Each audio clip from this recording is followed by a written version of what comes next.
बहुत धन्यवाद संचालक महोदय।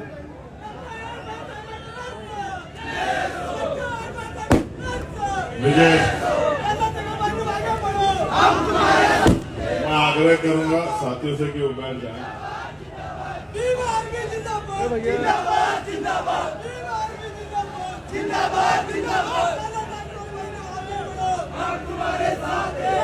मैं आप सबका यहाँ पहुंचने पर दिल के गहराइयों से बहुत बहुत धन्यवाद करता हूं। आप पिछले लंबे समय से यहाँ बैठे हुए हैं। जो सम्मानित वक्ता यहाँ बोल रहे हैं उनको आप लोग सुन रहे हैं। एक बड़ा उत्साह आपके अंदर दिखाई दे रहा है।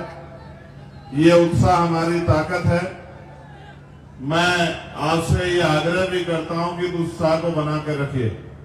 ये जो साथी आगे खड़े हो गए इनकी वजह से पीछे वालों को परेशानी हो रही। मेरा इनसे आग्रह है कि वो अपनी जगहों पर बैठ जाए। जो पीछे बैठे हुए लोगों को तकलीफ ना हो।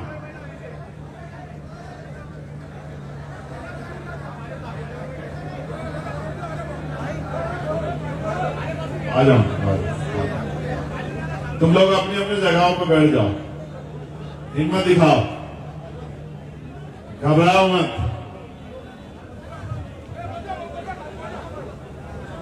बैठ जाओ, बैठ जाओ। जो यहां से वहां तक के हर आदमी को मेरी शक्ल दिख जाए।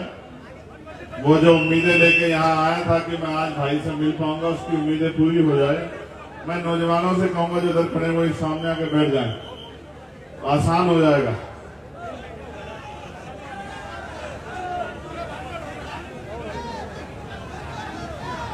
ये मीडिया के साथियों को भी थोड़ा सा संभालना पड़ेगा। तो मैं आज यहाँ दूल्हे में जब आपके बीच मुझे आने का मौका मिला है, अपनी बात को शुरू करते हुए सभी धर्मों में जन्मे सभी संतों, गुरुओं और महान पुरुषों को नमन करता हूं।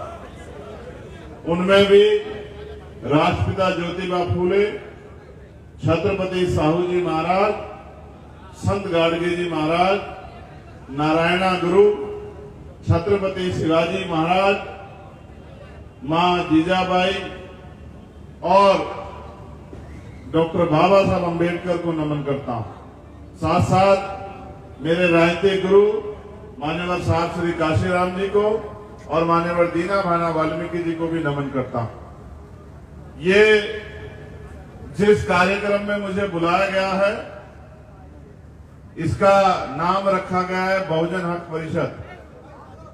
मैं इस मंच पर उपस्थित हमारे सभी शानदार नेताओं का भी बहुत बहुत धन्यवाद करता हूं। भीम आर्मी के हमारे राष्ट्रीय और प्रदेश स्तर के सभी नेतागण जो लंबे समय से यहां मौजूद हैं, जिन्होंने पिछले 7-8 साल में लगातार दिन रात एक करके यहां काम करके हर समस्या के खिलाफ लड़ाई लड़के हमारे हाथों को आंदोलन को मजबूत करने का काम किया। मैं उन सभी साथियों को बहुत बहुत धन्यवाद करता हूं और आजाद समाज पार्टी के हमारे नेतागणों को भी और जितने भी और साथी यहाँ भाई आनंद जी के निमंत्रण पे आए हैं, मैं उन सबका भी बहुत बहुत धन्यवाद करता हूं। मैं महाराष्ट्र की शक्ति से वाकिफ हूं। मुझे महाराष्ट्र पे कोई शक नहीं। मैंने महाराष्ट्र को लड़ते हुए देखा और आज से नहीं देखा, बहुत लंबा समय हो गया। महाराष्ट्र में स्वाभिमान सम्मान की लड़ाई लड़ी और मेरे आज भी याद है, मैं जेल में था जब भीमा कोरेगांव में परेशानी खड़ी हुई थी, मेरे आज भी याद है। और 3 दिन के अंदर जो आपने करके दिखाया था महाराष्ट्र में, वो सदियों सदियों तक याद रखा जाएगा। इस बात को भी कोई भूल नहीं सकता। और आप ये भी जानते हैं कि जब हमें कोई उदाहरण देना होता है तो महाराष्ट्र की बात करते हैं, भीमा कोरेगांव की बात करते हैं। जब हमें ज्ञान की बात करनी होती है तो हम बाबा साहब अम्बेडकर के संघर्षों को याद करते हैं। जब हमें नमन करना होता है तो हम दीक्षा भूमि को याद करते हैं। जब हमें शांति के संदेश को आगे बढ़ाना होता है तो हम चैत्य भूमि को, दीक्षा भूमि को नमन करके अपनी बात को मजबूत करते हैं।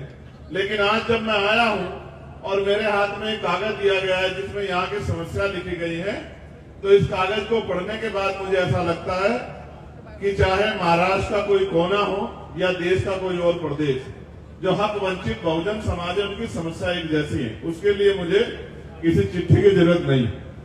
आप जानते हैं मैं रात में बंद आंखों से सपने नहीं देखता हूं, मैं खुली आंखों से सपने देखता हूं। अभी मुझसे पहले हमारे बहुत ही शानदार गायक, क्या नाम है उनका, राहुल भाई को गाना गा रहे थे जो 2-3 साल पहले उन्होंने लिखा था। मैं दिन में खुली आंखों से सपने देखता हूं। मैंने ये सपना देखा था कि पार्लियामेंट में जाके अपने लोगों की आवाज को बनना। आप मुझे पार्लियामेंट में सुनते हो नहीं सुनते हो? आपकी आवाज पार्लियामेंट में सबसे मजबूत है या नहीं है बताओ? पार्लियामेंट में आपकी आवाज ताकतवर होती है, किसी के आगे दब जाती है बताओ? पार्लियामेंट में आपकी आवाज से ज्यादा विषय किसी ने उठाया है क्या? और चाहे प्रदेश, कोई प्रदेश हो, बताओ सब प्रदेशों के विषयों पर आवाज उठती है नहीं उठती है? अभी तो एक आदमी ने सपना देखा, भीम आर्मी के साथियों ने, आजाद समाज पार्टी के साथियों ने पूरा कर दिया। जिस दिन आप मेरे साथ खुली आंखों से सपने देखोगे, मैं लिख के देता हूं कि आपके पास समस्याओं के परिचय नहीं होंगे। मेरी बात को आप याद रखना। देखो, मैं महाराष्ट्र के सामाजिक क्रांति के आंदोलन से बहुत प्रभावित, लेकिन मुझे तकलीफ इस बात की होती है कि जिस मिट्टी में इतना बल है, जिस मिट्टी के उदाहरण दुनिया में दिए जाते हैं, देश में दिए जाते हैं, उस मिट्टी की राजनीतिक सूरत क्या है?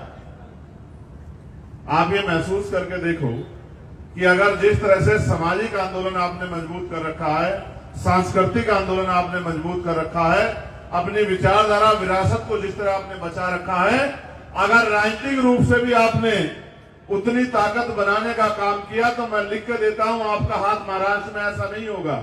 आपका हाथ महाराष्ट्र में ऐसा होगा और आपके हाथ में वो ताकत होगी जो लाखों लोगों की जिंदगी बदल देगी।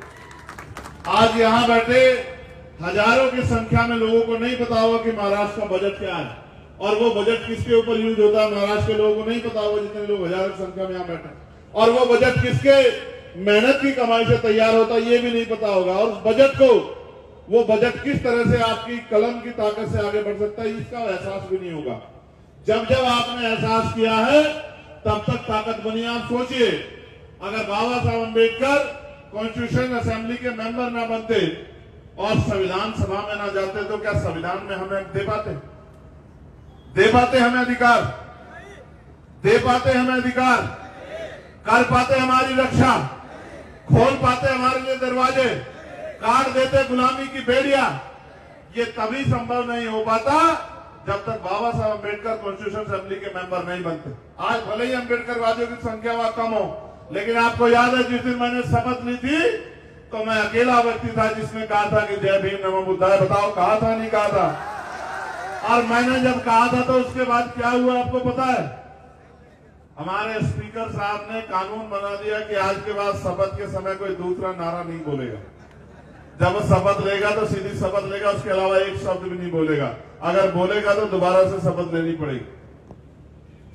मैं आपको याद दिलाना चाहता हूं, जिस संविधान की रक्षा की बात आप करते हैं, जिस संविधान के खिलाफ दूसरे संविधान न बनने देने की बात आप करते हैं, जिस संविधान ने हमें जानवरों से निकाल के इंसानों का जीवन दिया है, जिस संविधान ने हमें स्वाभिमान सम्मान के साथ जीने के अवसर दिए हैं, जिस संविधान के साथ आप आगे बढ़ना चाहते हो, आप अपने मन को टटोलो कि उस संविधान में हमें अधिकार तो बहुत दिए गए, लेकिन क्या वो अधिकार लागू हो पा रहे हैं?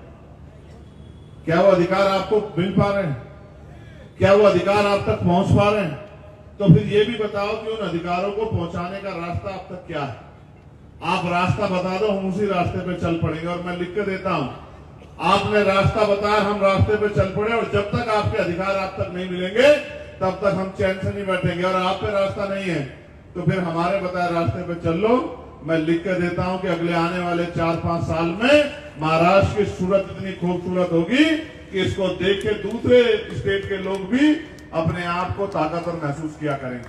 आप बताओ, एक आरक्षण इस पे झगड़ा चल रहा है। एक बात जो अभी 3-4 फाइल मेरे पास रखी हुई, उनकी समस्या एफआईआर की कॉपियां मैं जिस प्रदेश में जाता हूं वहां के पिटे छिटे लुटे पिटे लोग मेरे पास अपनी परेशानियां लेके आते हैं।